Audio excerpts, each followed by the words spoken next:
Going back is impossible. Let's talk about it in a walk through the rose garden, followed by some mansions, because that's appropriate, I think. Going back to the way things were, be it the 1880s, 1950s, or the early 2000s, or just pre-Trump, is impossible on two fronts. The first is that we are at the end of a superpower, the end of an empire, an economic system, and yet our frame of reference for revolution is within this era of capitalist colonialism. Because of this, our dreams seem as though they have to fit into what is, but now that is becoming what was, and perhaps this is what will free us.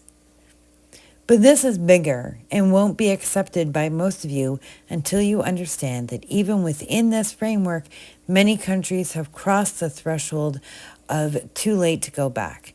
The USA has visibly crossed that line and is well into fascism. Voting it out isn't really an option. That line is fascism, and it's been crossed. Here's the second problem. If the fascists allow voting, either it's designed to ensure they win, or they were overconfident and fucked up. Oops, we thought you loved us. Can't believe we lost our own rigged election. And so you vote in the party that has let you down since before your grandma. But they like these new powers, and what changes becomes window dressing. Likely the fascists don't even want to hand over power, so there is a fight to get it back. But the aftermath of needing to do that results in a lot of prison time at best, and suspicion and fear, and your saviors are scared of everyone and kind of becoming fascist about it. And if you're lucky, you're just fascist, authoritarian only perhaps. Elections might be suspended out of fear of handing power back over to the bad guys, especially if you're in the US and you only have two parties anyway. Or you have the military stand up to the fascists. See, they really do serve and protect. Wow!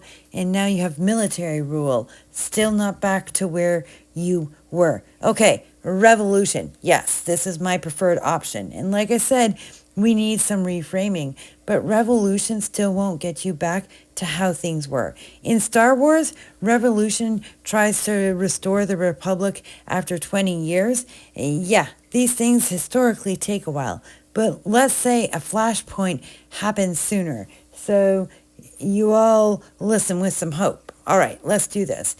Set in the USA, you recruit Bernie and AOC and Mamdani. Newsom wants in at the last moment. The people are against it, but the politicians you recruited are in favor, so Newsom is in. No one actually knows until after the fact, but folks suspect.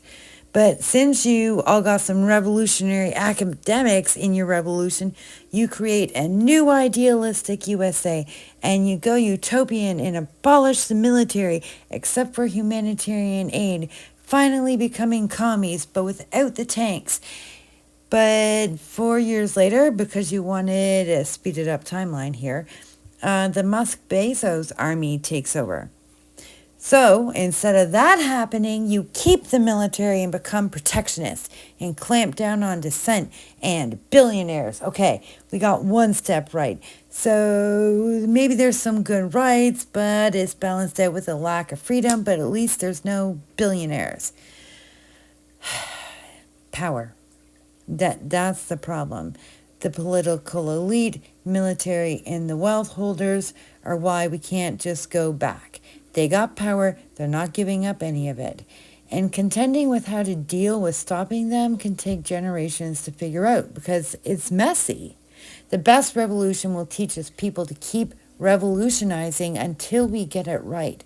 And that's what we'll need. Since problem one, we can't keep building the same failed system. Even the billionaires know that. They know this system has run its course. And so it's either going to be their alternative or it's going to be ours. And this is our chance. This is our chance to keep revolutionizing until we figure out how to build that non-statist world. And based on what we know of how we can't just go back and we're not likely to get it right, let's build that into our future designs and our future plans. How do we move forward? Understanding that we don't know enough yet. We haven't dreamed enough outside the system yet, but maybe others can if we teach them that it's okay. If we teach ourselves to believe that we don't have all the answers and that it is okay for the next generations to keep changing what we started.